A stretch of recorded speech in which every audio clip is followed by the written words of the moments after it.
I will say the words many a person has said in retrospect. Khurram Hussain was right. Petrol जो है वो 458 का हो चुका है, डीजल जो है वो 520 रुपए का हो चुका है।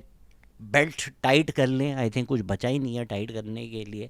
जो बहुत साल पहले ज़रा हटके पे किसी ने बोला था कि भाई या तो शलवार बचा सकते हैं या तो कुछ और बचा सकते हैं, अब तो वो ऑप्शन भी ख़त्म हो चुका है।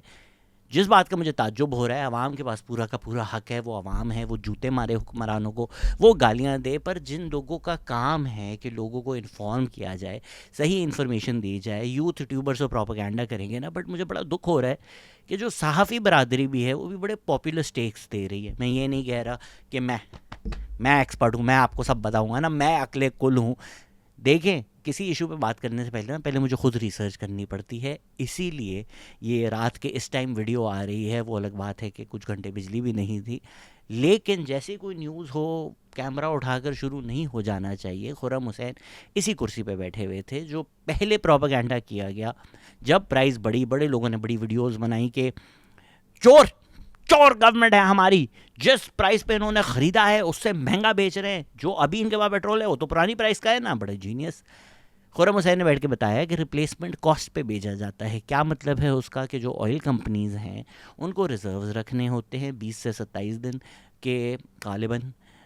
तो उसका क्या मतलब है? इसका मतलब ये है कि मुझे अगर कहा जाए कि शहजाद तुमने हर वक्त 100 लीटर पेट्रोल अपने पास रखना है, मैं बोलूँ ठीक है। आप मेरे पास आएँ, बोलो 1 लीटर पेट्रोल बेच दो, तो मैं देखूंगा कि जब मेरे पास आपको बेचने के बाद 99 हो जाएंगे, तो उसको वापस 100 करने के लिए जो मुझे 1 लीटर पेट्रोल ख़रीदना पड़ेगा वो कितने का होगा, मैं उस कीमत पे आपको बेचूंगा। तो इतनी बेसिक बात तो लोगों को पता होनी चाहिए, आवाम को नहीं। पर जो लोग आकर एक्सपर्ट्स बनकर फ्यूल पे व्लॉग्स बना रहे हैं, बात कर रहे हैं, एंड आई नो कुछ बातें अनपॉपुलर होती हैं, लेकिन सही सच बातें करनी चाहिए। खुर्रम हुसैन ने इसी कुर्सी पे बैठकर कहा कि फ्यूल प्राइस नहीं बढ़ाना गलत डिसीजन है, फ्यूल प्राइस बढ़ानी चाहिए। ये ऐसा लगता है बड़ी कोई संग दिल सनम बात है, लेकिन क्यों है वो भी जान लीजिए। और अगर किसी ने पूरी वीडियो देखे बगैर नीचे गालियां दी हैं या कमेंट किया है ना, तो बिकॉज़ आवाम जो गालियां दे रही है, मैं कह रहा हूँ वो सही दे रही है। बस वो ये है कि वो कान यूँ पकड़ रही है, मैं कान थोड़ा यूँ पकड़ रहा हूँ। मसला बेसिक क्या है वो मैं समझाने की कोशिश करूँगा, because I do want to add some value to your life as well, not just के ये चोर हैं, ये इनके बच्चे ऐसे हैं, इनके बच्चे वो हैं। वो आपको इंटरनेट पे बहुत मिल जाएगा। अच्छा, क्यों सही है? क्योंकि खुर्रम हुसैन ने समझाया कि जब आप बढ़ा देते हो, आप एक दफ़ा तो नुकसान करते हो कि भाई इन्फ्लेशन होगी, हर चीज़ महंगी हो जाएगी। पर जब आप नहीं बढ़ाते, आप 2 दफ़ा नुकसान करते हो, क्योंकि एक दफ़ा उसको कम रखने के लिए, फ्यूल सब्सिडी देने के लिए, यानी जितने का पेट्रोल गवर्नमेंट ख़रीद रही है उससे सस्ता बेचने में जो नुकसान हो रहा है आपका, वो आप खसारा जो है वो आप रिज़र्व से कर रहे हो, या डेवलपमेंट बजट से ले रहे हो, या कहीं इधर उधर से ले रहे हो, लोन्स ले रहे हो, नुकसान कर रहे हो आप।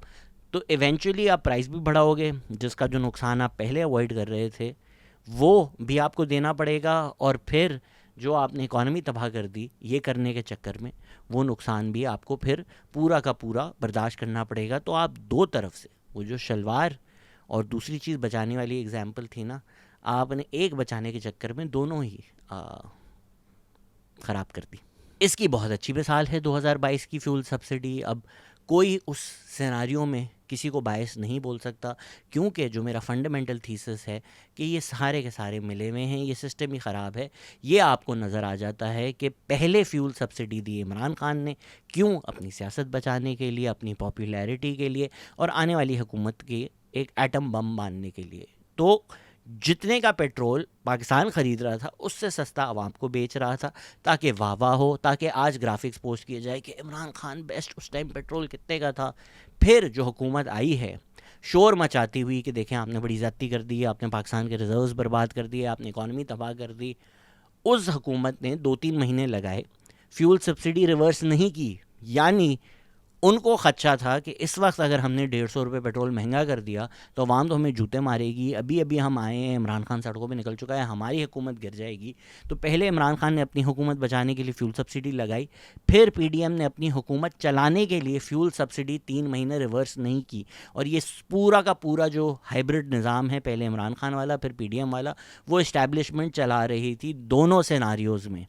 तो यहाँ आप देख सकते हैं कि पॉलिटिशियंस, इस्टेब्लिशमेंट सब मिलकर अपनी सियासत करने के लिए, अपनी अना के लिए, अपने पर्सनल फ़ायदों के लिए मुल्क की इकॉनमी तबाह कर रहे थे। फिर क्या हुआ, आपने ये सब किया, फ्यूल सब्सिडी दी, रिजर्व्स बर्न किए, रिजर्व्स जलाए, तबाह कर दिया मुल्क की इकॉनमी। फिर इवेंचुअली आपको प्राइस बढ़ानी पड़ी, डॉलर को डबल करना पड़ा, करेंसी को डीवैल्यू करना पड़ा, टेक्निकली पाकिस्तान डिफ़ॉल्ट कर गया, एक्चुअलिटी में नहज पे आ चुका था डिफ़ॉल्ट की, आपकी एलसीज नहीं खुल रही थी, इंडस्ट्री बैठ गई थी। मर मर के 4 साल बाद हमने थोड़ा बहुत रिकवर किया, एक इकॉनमी को स्टेबलाइज़ किया। मैं भूल गया कौन, बट हाल ही में कोई पॉडकास्ट पे आए थे, उन्होंने बोला था कि आप क्रेडिट तो दें कि इकॉनमी को स्टेबलाइज़ किया गया है पिछले 4 सालों में, और मैंने यही जवाब दिया था कि क्या करके किया गया है। जो लोग ऑलरेडी टैक्स देते हैं, सैलरी क्लास पे टैक्स बढ़ाकर, जीएसटी बढ़ाकर, जहाँ से ऑलरेडी आप खून चूस रहे हैं वहाँ से और खून चूस के हर साल केक काट कर एफबीआर कि हमने रिकॉर्ड सेट कर दिया है, इस बात का मैं आपको क्यों क्रेडिट दूँ? या तो आपने कुछ ऐसा किया होता कि या बड़ा क्रिएटिव प्रॉब्लम सॉल्विंग होती, या जिस तबके को आपने टैक्स नहीं किया इतने साल उसको टैक्स करते, लैंड रिफॉर्म करते, रियल एस्टेट सेक्टर को रिफॉर्म करते, तो मैं आप लोगों को क्रेडिट देता। कोई मुश्किल डिसीजन जो कहते हैं बहुत हमने मुश्किल तो आवाम के लिए थे ना डिसीजन, आप लोगों के लिए क्या मुश्किल थे डिसीजन? एंड अनफॉर्चुनेटली ना हम in the tyranny of the immediacy रहते हैं कि आज क्या हो गया, आज क्या हुआ, किसने किया, कौन था, ये कमीना, ये कुत्ता। चीज़ें टाइम लेती हैं। वो जो 2022 का मसला था, अगेन कोई एक पार्टी नहीं, सारे के सारे उसमें इन्वॉल्व थे। 4 साल लगे उसके रिकवर करने में। अभी पीआईए का जो जहाज़ है वो हीथ्रो में पिछले हफ्ते लैंड हुआ है, 6 साल लग गए। 6 साल पहले पीटीआई के जो एविएशन मिनिस्टर है गुलाम सरवर, उन्होंने नेशनल असेंबली में झूठ बोला कि जो आधे या 30% पायलट्स हैं पाकिस्तानी, उनके लाइसेंसेस फेक हैं, जाली हैं। दुनिया भर में पाकिस्तानी एयरलाइन इंडस्ट्री तबाह कर दी, बैन करवा दिया पीआईए को। और ये ओवरनाइट नहीं होती चीज़ें कि हाँ ठीक है कल जहाज़ जा रहा था, आज नहीं जा रहा, परसों फिर चला जाएगा। हीथ्रो जैसे जो एयरपोर्ट होते हैं, यहाँ पर एक स्लॉट लेने के लिए या जेएफके आपको मिन्नतें करनी पड़ती हैं, सालों लग जाते हैं। ओमान एयर ने $75 मिलियन का के स्लॉट्स लिए थे हीथ्रो एयरपोर्ट पे। तो ये जो एयर रूट्स जो लुक्रेटिव पार्ट थे पीआईए का, वो आपने गट आउट कर दिए। अब ये कोई प्रॉपर इन्वेस्टिगेटिव जर्नलिस्ट जो है वो करे कि किसका फ़ायदा करने के लिए कैसे ब्रिटिश एयरवेज़ आई, फिर पीआईए के बारे में ये बोला गया, कहाँ गए एयर रूट्स, कहाँ गए वो स्लॉट्स, किसको बेचे गए, कितने के बेचे गए, ये फिर कोई ना कोई रिसर्च करके बताए। But this is just an example to show you that जब आप एक इमारत तोड़ देते हैं ना, तोड़ना बड़ा आसान होता है, पर 10 साल बाद आप जाएं और बोलें कि यार ये बनी क्यों नहीं अब तक, आप पिछले 5 साल से क्या कर रहे हैं। तोड़ना आसान होता है, बनाना बहुत मुश्किल होता है।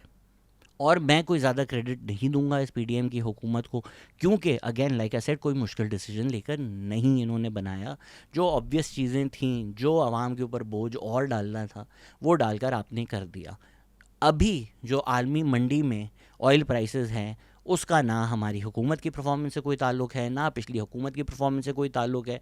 ईरान के ऊपर जंग हो रही है, सबको नज़र आ रहा है। पीटीआई को एड्रेस करना ज़रूरी इसलिए होता है क्योंकि वो सोशल मीडिया इतना डोमिनेट करते हैं कि सारा का सारा उनका जो प्रोपेगेंडा होता है एंड ऑनेस्टली स्टुपिडिटी होती है, उसको एड्रेस करना ज़रूरी हो जाता है। वो कह रहे हैं कि देखिए हमारी दौर में कितने का था। ये उसी तरह है कि अभी पीएमएलएन पोस्ट कर दे कि हमारे दौर में इतनी कम कोविड डेथ्स हुई हैं, इमरान खान के दौर में कितनी कोविड डेथ्स हुई थी, यानी इमरान खान की बुरी है परफॉर्मेंस। नहीं, तब कोविड इमरजेंसी थी। इसी तरह एक दुनिया में भी जंग हो रही है, तब नहीं हो रही थी। क्रूड ऑयल की जो प्राइस है वो $110 पर बैरल हो चुकी है। लेने जाएंगे तो वो भी नहीं मिलेगा आपको। जो लोग सिंपल मैथ कर रहे हैं कि भाई अगर बैरल में 158 160 जो है लीटर कर लें, राउंड ऑफ होता है, तो फिर 70 सेंट का आपको लीटर पड़ रहा है, तो आप इतना महंगा क्यों बेच रहे हैं सर? आपने ख़रीदा, वो कराची पोर्ट आएगा कैसे? टेलीपोर्ट होगा, कोई कश्ती लेनी पड़ेगी ना आपको। अब वो कश्ती स्ट्रेट ऑफ हॉर्मूज से पास कैसे होगी? अच्छा भाई, पाकिस्तान का झंडा लगा के जीवे जीवे पाकिस्तान गाकर आप पास करवा दें, उसकी जो फ्रेट कॉस्ट होगी, जो टैंकर लेकर आ रहा है वो लेकर, बेटा जंग में जा रहे हैं, कितने पैसे दोगे, वो कितनी होगी। उसके बाद जो उसकी इंश्योरेंस होगी वो कितनी होगी। तो वो कराची पोर्ट पे बैरल आना, एंड मैं आप लोगों को डराना नहीं चाहता, बट बेल्ट जो आपने कसी थी ना, अब उसको पत्थर बांध दें उसके ऊपर, क्योंकि अभी तो पार्टी शुरू हुई है। Things are going to get so much worse. अभी तो वो उस तरह से डेस्परेट बिडिंग नहीं शुरू हुई। अभी तो वो एलएनजी क्राइसिस, ऑयल क्राइसिस जो है वो दुनिया भर में लोग फेस कर रहे हैं। फ़िलीपींस में इमरजेंसी लग चुकी है। खुर्रम हुसैन का जो आर्टिकल था उसमें उन्होंने हर मुल्क का बताया। बांग्लादेश, श्रीलंका के बुरे हाल हैं। जो लोग कंपेयर कर रहे हैं बांग्लादेश में फ्यूल प्राइस, पाकिस्तान, बांग्लादेश में देखो तो क्या हो रहा है। इंडिया में एलपीजी क्राइसिस है, गवर्नमेंट ऑफिशियली बोल रही है नहीं है, लेकिन आप जाकर सड़कों पर देख लें। थाईलैंड सोच रहा है इमरजेंसी लगाने की। मुल्क जो है वो फ्यूल रैशनिंग कर रहे हैं। एक महीना पहले अकदस अफजल यहाँ पर आए थे, उन्होंने बोला फ्यूल रैशनिंग करो। जब ईरान वॉर शुरू हुई थी मैंने बोला था वर्क फ्रॉम होम कर दो, स्कूल यूनिवर्सिटीज़ बंद कर दो। मैंने तो आप लोग भी बोला था बच्चों को ईदी मत दो। ये इमरजेंसी मेजर्स पहले लेने वाले थे, अभी भी आपको लेने चाहिए। ये बहुत ज़रूरी है क्योंकि हालात ख़राब से बदतर होते जाएंगे जितनी जंग चलेगी। जितनी कम हो जाएगी ना, लेट्स से आपको नहीं मिल रही एलएनजी, लेट्स से आपको ऑयल नहीं मिल रहा, फिर कनाडा को भी चाहिए, यूरोप को भी चाहिए, पाकिस्तान को भी चाहिए। टैंकर एक है, आपको क्या लगता है वो आपके पास आएगा, वो पीएसओ के पास जाएगा या कनाडा के पास जाएगा?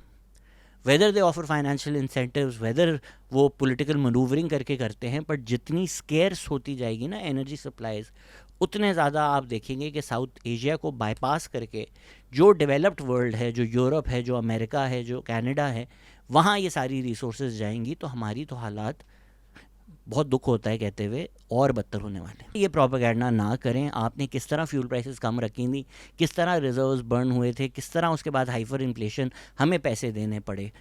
और मेरी नज़र में तो फ्यूल प्राइसेस को डीपोलिटिसाइज कर देना चाहिए। अमेरिका में, एंड अमेरिका से प्राइसेस नहीं हमें कंपेयर करनी चाहिए क्योंकि अमेरिका अपना ऑयल प्रोड्यूस करता है। पाकिस्तान में जो डिफरेंस और है कि हमारी बाइंग कैपेसिटी भी बहुत कम है, उस पर एंड पर आते हैं। लेकिन अमेरिका में जिस तरह आप जाते हैं पंप पर, वो देखते हैं अबे यार 10 सेंट और महंगा हो गया, अबे यार 20 सेंट और महंगा हो गया। उस तरह ऑयल कंपनीज़ को अगर आप इजाज़त दें, बोर्ड यहाँ पर मेनली डिजिटल ही हैं, पॉइंट्स पैसों में ही होते हैं। अगर तो आप देख रहे होते पिछले महीने कि यार रोज़ आज 1 रुपये महंगा हो गया, आज 2 रुपये महंगा हो गया, तो ये बोझ कम होता। बट क्योंकि हमें थिएटर करना होता है, क्योंकि हमें पॉलिटिक्स करनी होती है। शहबाज शरीफ के पास समरी गई, शहबाज शरीफ बोला मेरी कौम किस तरह बोझ उठाएगी, समरी रिजेक्टेड। आप बोले वाह, अवाम का तुमने ख्याल रखा, पर नहीं रखा। I know I sound callous by saying fuel price बढ़ा देनी चाहिए थी, and Shahbaz Sharif sounds like इनको आवाम की कितनी फ़िक्र है। लेकिन इसका क्या फ़ायदा हुआ कि आपने बोझ उठाया, बोला आवाम को बोझ नहीं उठाने दूंगा। 10 किलो हुआ, आपने बोला आवाम को बोझ नहीं उठाने दूंगा। 20 किलो हुआ, आपने बोला आवाम को बोझ उठाने। जब वो 50 किलो हुआ, आपने पूरा का पूरा आवाम पे डाल दिया, बोला बोझ उठा ले बेटा। तो बेहतर था ना 1-1 किलो करके आवाम पर वो बोझ डाल देते, एज अपोज टू अब पीसी दिया ऐसा आवाम को। तो ये जो थिएटर है इसको बंद करें, फार्मूला बना लें जिस फार्मूला के तहत ऑयल बेचा जाएगा, फ्यूल बेचा जाएगा, उसमें 3-4%, 5% खेलने के लिए ऑयल कंपनीज़ को दे दें कि आपने प्रॉफिट मेकिंग करनी है, डिस्काउंटिंग करनी है, जिस तरह भी करना है। और इसको फिर ऑयल कंपनीज़ को डिसाइड करने दें ताकि ये तमाशा ही ख़त्म हो जाए कि प्राइम मिनिस्टर के पास समरी गई, प्राइम मिनिस्टर ने फेंक दिया। अच्छा जी, इमरान खान के दौर में फ्यूल प्राइस क्या थी, पीपीपी में क्या थी, पीएमएलएन में क्या थी। आलमी मंडी में जो फ्यूल प्राइस होगी, जो पाकिस्तान नहीं डिसाइड करता, वही पाकिस्तान में फ्यूल प्राइस दी जाएगी ताकि ये मसला ही ख़त्म हो जाए। तो जब चीज़ें इतनी सिंपल हैं तो फिर मैं क्यों कह रहा हूँ कि आवाम गालियाँ दे रही है महंगे फ्यूल पर, वो सही दे रही है। इस वक्त पाकिस्तान में पेट्रोल जो 458 का है और डीजल 520 का है, उस पे पेट्रोलियम लेवी जो पेट्रोल पे लगी हुई है वो 160 रुपीज़ है और डीजल के ऊपर 0 है। अच्छा जी, क्यों है? 55 रुपये जो पेट्रोलियम लेवी डीजल की थी वो आपने 0 कर दी, और वो 55 रुपये आपने पेट्रोल की पेट्रोलियम लेवी बढ़ा दी। क्यों किया? मेरे पास कोई ज़राए नहीं होते, मैं आपको एनालिसिस ही दे रहा होता हूँ। तो मेरा एनालिसिस ये है कि क्योंकि इंडस्ट्री में ज़्यादा इस्तेमाल होता है, ट्रकिंग में ज़्यादा इस्तेमाल होता है, तो आपने सोचा डीज़ल जो है उसको सस्ता किया जाए, और वो जो खसारा आपने पूरा करना है वो पेट्रोल के ऊपर और लगा दिया जाए। पेट्रोलियम लेवी आपको क्यों लेनी पड़ती है? अगर आपको रफ़ीउल्लाह काकड़ के साथ हमारी पॉडकास्ट याद हो तो बड़ा शोर होता है ना जब भी कोई डिज़ास्टर होता है, आप कहते हैं फेडरल को दे दो, फेडरल बना दो, हर चीज़ वफाक कर लेगी। वफाक के फिर प्रोपागेंडा भी किया जाता है कि सारे के पास सारे पैसे सूबे रख लेते हैं, वफाक के पास कुछ नहीं जाता। रफ़ीउल्लाह काकड़ ने आके आपको बताया था कि जो पेट्रोलियम लेवी है वो डिविजिबल पूल में जाती ही नहीं, यानी जो हम कैलकुलेशंस बनाते हैं कि वफाक को कितना जाएगा, सूबों को कितना जाएगा, पेट्रोलियम लेवी उससे अलग है। पेट्रोलियम लेवी डायरेक्ट वफाक के पास जाती है। तो जो इस्टेब्लिशमेंट है हमारी, वो पैसे लेने के लिए, डायरेक्टली पैसे लेने के लिए पेट्रोलियम लेवी ही है उनके पास जो सूबों पे नहीं जाती वफाक के पास जाती है। अब पेट्रोलियम लेवी की पाकिस्तान को क्यों ज़रूरत है? क्योंकि पाकिस्तान ने जो इकॉनमी बनाई हुई है, हमने जो सिस्टम बनाया हुआ है, हम अपना टैक्स नेट नहीं बढ़ाते, रियल इस्टेट सेक्टर जो है उसको रिफॉर्म नहीं करते, नॉन यूटिलाइजेशन टैक्स नहीं लगाते, एग्रीकल्चर को अप्रोप्रिएटली नहीं टैक्स करते, इस्टेब्लिशमेंट को ये फ्यूडल लैंडलॉर्ड्स चाहिए होते हैं जो इनके इलेक्टेबल्स होते हैं, जो कभी पीपीपी पावर में आनी हो तो पीपीपी हो जाते हैं, पीएमएलएन आनी हो तो पीएमएलएन हो जाते हैं। फिर इन्हीं लोगों को आप उठाकर बिठाकर असेंबलीज़ में बिठा देते हैं, तो ये अपने आप को तो टैक्स करेंगे नहीं। स्टूपिड फार्मूलाज बनाते रहते हैं कि सोशल मीडिया व्यूज़ के ऊपर होगा 195 रुपीज़ टैक्स, जबकि किसी भी सोशल मीडिया एक्सपर्ट से आप पूछ लें कि social media algorithms are widely complicated. इस तरह आप नहीं एक ब्लैंकेट अजम्पशन कर सकते कि 195 रुपीज़ 1000 व्यूज़ पर जो है वो लोग कमाते होंगे। For people who don't know, FVR की ये अंडर कंसिडरेशन है ड्राफ्ट के 195 रुपीज़ हम अज्यूम करेंगे कि हर 50,000 से ज़्यादा फॉलोअर्स वाला सोशल मीडिया कंटेंट क्रिएटर कमाता है 1000 व्यूज़ पर। पता नहीं कौन है कोई आइडियाज़ देते। तो इवन दो मिफ्ता इस्माइल ने कहा है कि डीज़ल पे भी ज़ीरो नहीं है, 30 रुपये है, but generally the point stands कि आपने डीज़ल को सस्ते करने की कोशिश की है। अगर तो पाकिस्तान एक प्रॉपर मुल्क होता, हम तो अगर एक इकॉनमी होते जहाँ अप्रोप्रिएटली लोग टैक्स होते, वेल्थ टैक्स होता, अमीर लोग ज़्यादा टैक्स देते, तो हमें ये सारी नॉनसेंस करने की ज़रूरत ही नहीं पड़ती। साथ ही साथ हमें ये वाली नॉनसेंस करने की भी ज़रूरत नहीं पड़ती कि पेट्रोल का जो प्राइस है, कॉज मैं 2 साल न्यूयॉर्क सिटी में रहा था, मुझे कभी फ़र्क नहीं पड़ा पेट्रोल की प्राइस क्या है, क्योंकि $2.5 जो है वो मेट्रो कार्ड पे सबवे की राइड होती थी। वो 2 साल $2.5 ही रही, वो बड़े साल बाद 275 हुई, लोग सड़कों पे आ गए कि आपने इसको कैसे बढ़ाया। उतने टाइम में ऑयल शॉक्स आए, जो भी आए, आपने पब्लिक ट्रांसपोर्टेशन जो है उसको सस्ता रखा। बट क्योंकि पाकिस्तान में पब्लिक ट्रांसपोर्टेशन एग्जिस्ट ही नहीं करता, आपने उस चीज़ के अंदर इन्वेस्ट ही नहीं किया। जब आपने किया भी तो फिर जो आपके प्राइवेट सेक्टर इंटरेस्ट हैं, माफिया ग्रुप से, उन्होंने तबाह कर दिया। आज सुबह मैं आरिफ हसन साहब के साथ बैठा हुआ था, उन्होंने बताया कि कराची ट्रांसपोर्टेशन कॉरपोरेशन जो थी, उन्होंने स्विस बसेस मंगवाई, वो चली 70 की दिहाई में। यहाँ पर जो है वो पब्लिक ट्रांसपोर्टेशन थी शहर में, 80 की दिहाई में क्लैशेस हुए, वो आपने जला दी। सो इस तरह जो है वो पब्लिक ट्रांसपोर्टेशन बनने नहीं देते। पीपीपी के मेरी नज़र में सबसे बड़ा जो क्रिटिसिज्म सिंध में है वो एजुकेशन के ऊपर है। जो एजुकेशन स्टैंडर्ड्स अबिस्मल है सिंध में, वो सबसे बड़ा पीपीपी का सिंध में क्रिटिसिज्म है। कराची में जो सबसे बड़ा क्रिटिसिज्म है वो पब्लिक ट्रांसपोर्टेशन है। अगर आवाम के पास बस ही नहीं होगी तो उनको फिर बाइक लेनी पड़ेगी। बाइक जब वो लेंगे तो उसमें पेट्रोल डलवाना पड़ेगा, विच इज़ वाई पेट्रोल की प्राइस इतनी ज़्यादा इंपॉर्टेंट हो जाती है। ये तो एक डायरेक्टली है ना, ये पब्लिक ट्रांसपोर्टेशन से आपको सॉल्व करना चाहिए था। पंजाब ने किस तरह किया है उस पर आता हूँ। इनडायरेक्टली आपको फिर सब्सिडीज़ देनी पड़ेंगी। क्या मतलब है उसका? बिस्प जो है उसको एक्सपैंड करना पड़ेगा, राशन देने पड़ेंगे, यूटिलिटी स्टोर्स को एक्सपैंड करना पड़ेगा। यू हैव टू इंश्योर हमारी जो हुकूमत है they work for the few not for the many. इसीलिए मैं पीटीआई पे भी फोकस करता हूँ, बिकॉज मुझे लगता है कि वो आवाम को बेवकूफ़ बनाती हैं, गलत राह दिखाती हैं। मैं ये नहीं कह रहा कि आवाम को गुस्सा नहीं आना चाहिए, लेकिन अगर आपका सारा गुस्सा जो है वो इमरान खान के खाते में चला जाएगा और आपको लगेगा कि शहबाज शरीफ की जगह इमरान खान आ गया, सब ठीक हो गया, तो फ़ायदा क्या है?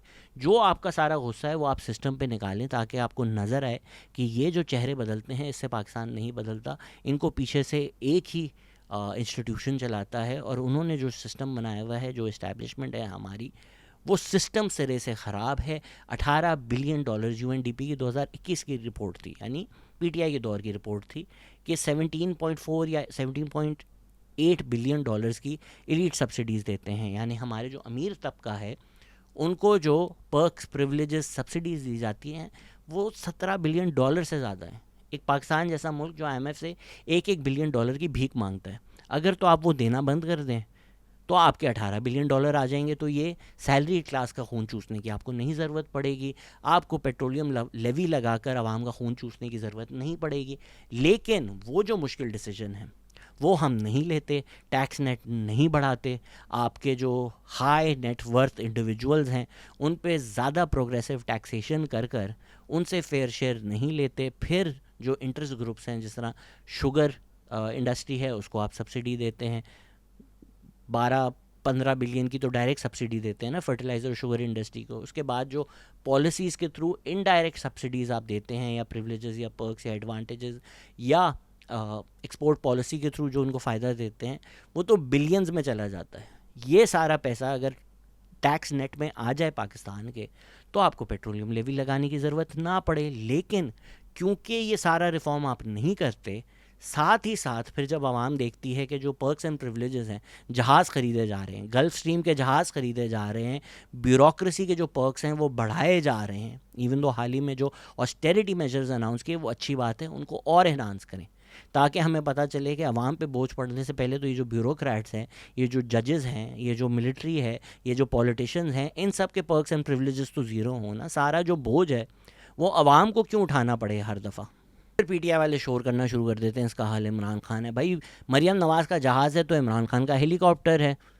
यही ना आप लोग पब्लिक रिसोर्सेज को अपनी एक प्राइवेट वेल्थ समझकर स्पेंड कर रहे होते हैं, आवाम का ख्याल करे बगैर।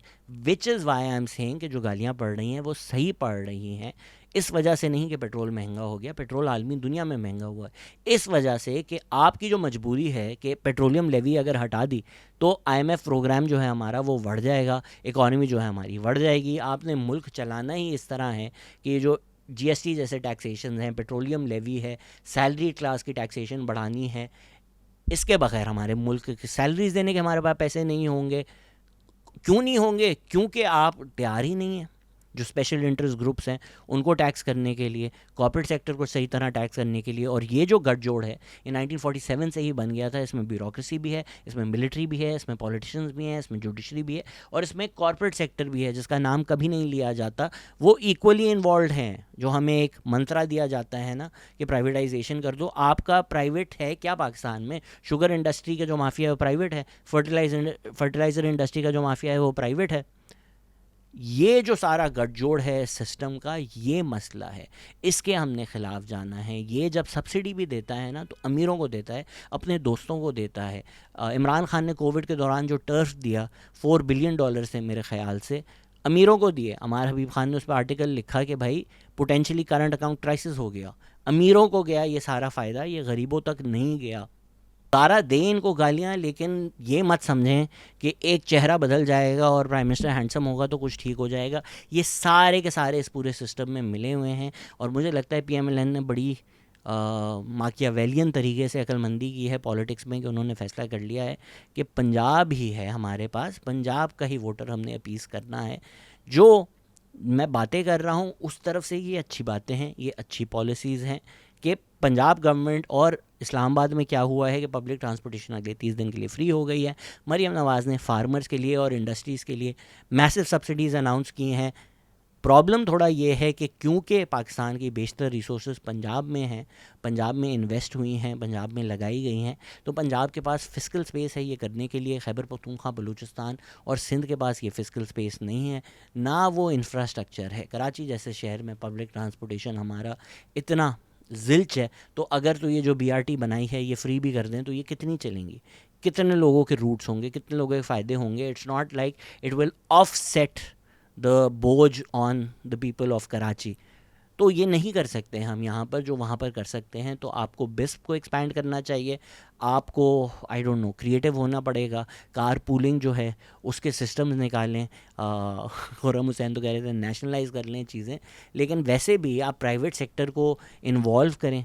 जो ये ऐप्स थी थोड़ी बहुत स्विवल एयरलिफ्ट जैसी, ऐसे कोई सिस्टम्स बनाएं कि वैन्स चलें, लोग गाड़ियाँ ना निकालें, वर्क फ्रॉम होम करें। स्पेशली जो लेबर क्लास है उसको टारगेटेड सब्सिडीज़ दें। बिस्प का सिस्टम ऑलरेडी एग्जिस्ट करता है, उसको और एक्सपैंड करें। जो लोग ये जाहिलाना बातें करते हैं कि भाई या तो आप गरीब को वो कर रहे हैं, अपाहिज कर रहे हैं, give a man a fish, वो भूखा है। जो भूखा होता है ना उसको अगर आप जाकर बोलें कि वो भूख से मर रहा है, आजा बेटा तुझे फ़िश करना मैं सिखाऊं, तो वो अपनी आखिरी ब्रेथ से आपको जूता मारेगा, जैसा जॉर्ज बुश को जूता पड़ा था। ऐसे वक्तों में आपको डायरेक्ट कैश ट्रांसफ़र सब्सिडीज़ देकर लोगों को खाना पीना रहना जो है वो कवर करना पड़ता है। Give a man to fish उस वक्त नहीं होता। These are good programmes. जब यही सब्सिडीज़ आप अमीरों को दे रहे होते हैं $18 बिलियन की, तब गिव अ मैन फिश नहीं होता। तब शुगर इंडस्ट्री जो है उसको जाकर फिशिंग सिखाए ना, उसको बोले क्यों हम तुम्हें ऐसी पॉलिसीज़ बनाएं जिससे तुम्हारा फ़ायदा हो। तो please, I know it's easiest thing to do is to do populist बातें, शोर मचाना, गालियाँ देना, इसको गाली देना, उसको गाली देना। लेकिन अगर आप वाकई गरीब के बारे में सोचते हैं तो आपको लोगों को सही इन्फॉर्म करने की ज़रूरत है कि भाई गरीब का फ़ायदा किस चीज़ में है।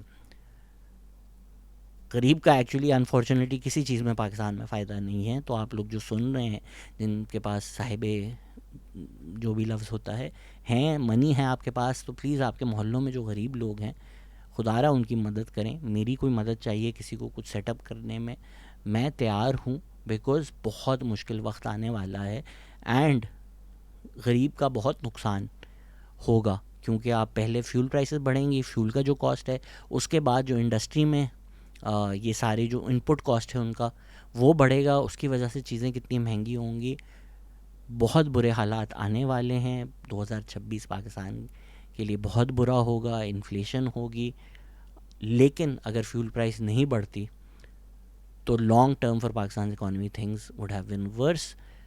इस सिस्टम को कैसे हराएं कि हमारा जो सिस्टम है वो पेट्रोलियम लेवी और सब्सिडीज़ और एलीट कैप्चर का जो शिकार हुआ हुआ है उससे बाहर आए। मुझे नहीं पता भाई, मैं तो हार चुका हूँ।